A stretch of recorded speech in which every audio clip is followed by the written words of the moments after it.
Hey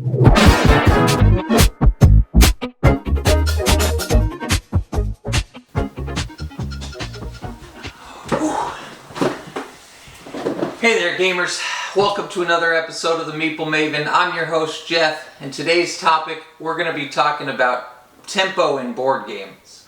So first we're going to talk about what it means, what the heck I'm talking about, how you can use it in your next game, and we're going to specifically focus on a few areas where tempo can be used, and understanding tempo can help you in your games. So first of all, what is tempo? What are we talking about when we talk about the tempo of a board game? Well, it has to do with the pace and flow of the game. So how much time is left in the game? How long is the game going to last? When's the next income phase going to happen? When is the round going to end? So it has to do with the speed and flow of the game, and trying to understand those dynamics can be very helpful for you as you progress into your board gaming career. So we're going to look at three topics today, the first of which is going to be turn order and how to manipulate that to your advantage. Then we're going to take a look at card valuation and how understanding the tempo and pace of the game can help you to understand the value of cards as it relates to the pace of the game. And then the third one we're going to look at is end of game conditions. So we're going to look at certain games and situations where understanding how soon the game might end, or whether it's in your best interest to trigger the end game. We're going to take a look at all of that, understand that. So the first thing that we're going to talk about here is understanding turn order and how that relates to tempo. So unfortunately, not every space on a game board, depending on the game, is created equal. Sometimes there's a lot of mediocre actions that you can take, and then there's some actions that are much better than the others. And so setting up the turn order and the sequence in such a way where you're getting to take the more valuable actions is very powerful, and it's something you should try to utilize no matter what game you're playing. So we're going to look at some specific examples about how using turn order and understanding the tempo of the turn order can really help you. So let's look at those specific examples. For our first example, we're going to take a look at a game of Brass Birmingham. And we're going to understand how the turn order and understanding the tempo of the game can really help you make the most of your plays. So in this example, I'm playing as the purple pieces, and I'd like to play my level 3 beer and then use those beer to build double rails twice. So I'd like to build a total of 4 rails and flip using both of my beers. So let's take a look at the turn order track and see how that's going to play out. Alright, so looking at the turn order track here, I'm the third to act in this round in a 3-player game, and my opponents have spent $20 and $47. So I don't much need to worry about the second player because I'm almost certainly going to act before them in the next round. But if I were to play my beer and then allow the first player to act before me in the next round, then I would risk them using one of my beers, which would not allow me to take the double rail action. So what I would consider in this situation is how can I spend less than my opponent there and then still get to act before them in the following round. So looking at the cost of iron and coal, I'm going to do a little math to figure out how I can make the tempo of the game work in my favor. So it's going to cost me the base cost of 9 plus the cost of iron, which is 2, so it's going to be $11 in order to play a level 3 beer. Okay? $11. Now, if I wanted to do a double rail, that's going to cost 15. I'll use one of the beers that I just placed, and then I will spend 9 on coal, which would put me at a total of $24. Now, if I spend $24 and $11, that's $35, and then I would be putting myself in a situation where the white player got to act before me in the following rounds. So that's not what I want to do. Let's think about another option.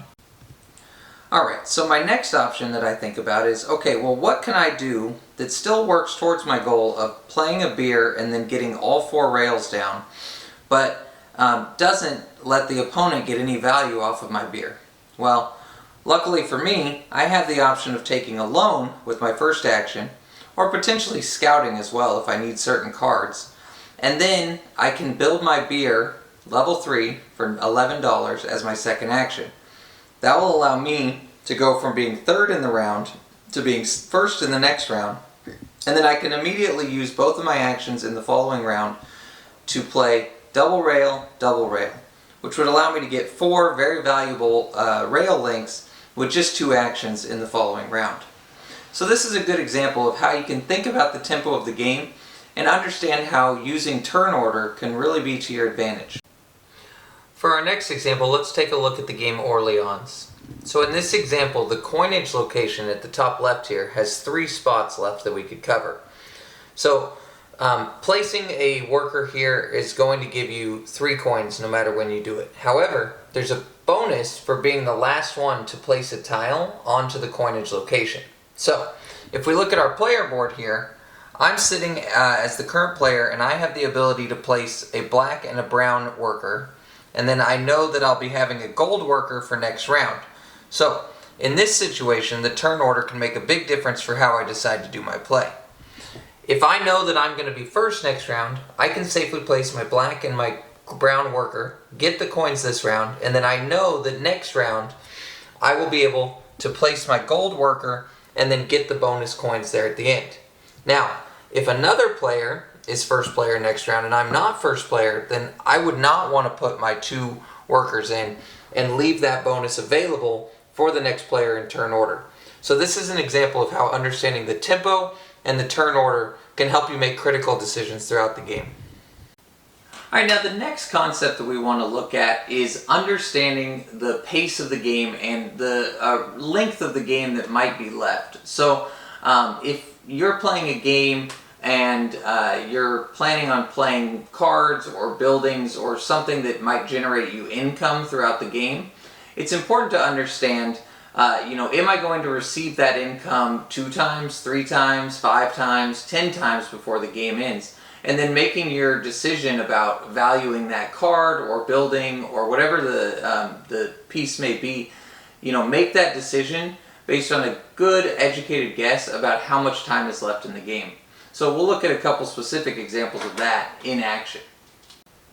Now let's look at how the tempo of the game can dictate our card evaluation. So looking at these 2 project cards from Terraforming Mars, pretty good efficient cards that give me good gold income for a very low cost. However, the valuation of these cards is going to depend a lot on what round of the game that we play and how many generations we think are left in the game. So if I play this in the first generation, I'm always going to be happy because I know I'll get enough generation and income off of it that it's going to be worth it. But if we're sitting in round 4, we need to think, do I anticipate that this game will take 8 rounds, 9 rounds, 10 rounds, and then use that to decide if this is a card that's worth playing for our strategy. Alright, so we've taken a look at turn order and then understanding the pace of the game and the length of the game and how that can affect our decisions with card valuation. But now, let's take a look at the end of game, right? So, certain games, let's take Ark Nova for example, Terraforming Mars, and countless other games have an end condition that requires certain parameters to be met. So, in Ark Nova, you have to have someone's conservation score pass their appeal score, and that triggers the end of the game. So, sometimes at the end of the game, you might be debating whether it's in your best interest to end the game and give all the other players another turn, or if you might want to wait and let someone else finish the game and then you can score more points on a subsequent turn.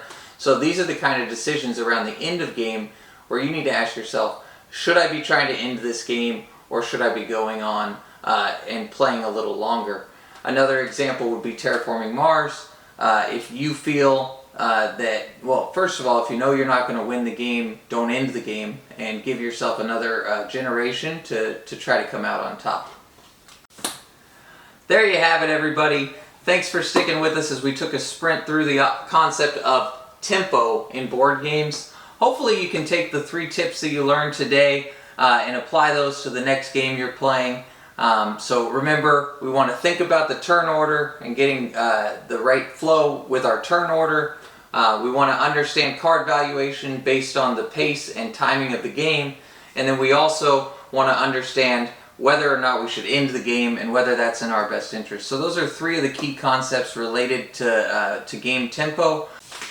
As always, if you enjoyed the content, please like and subscribe and share this video with your friends or family.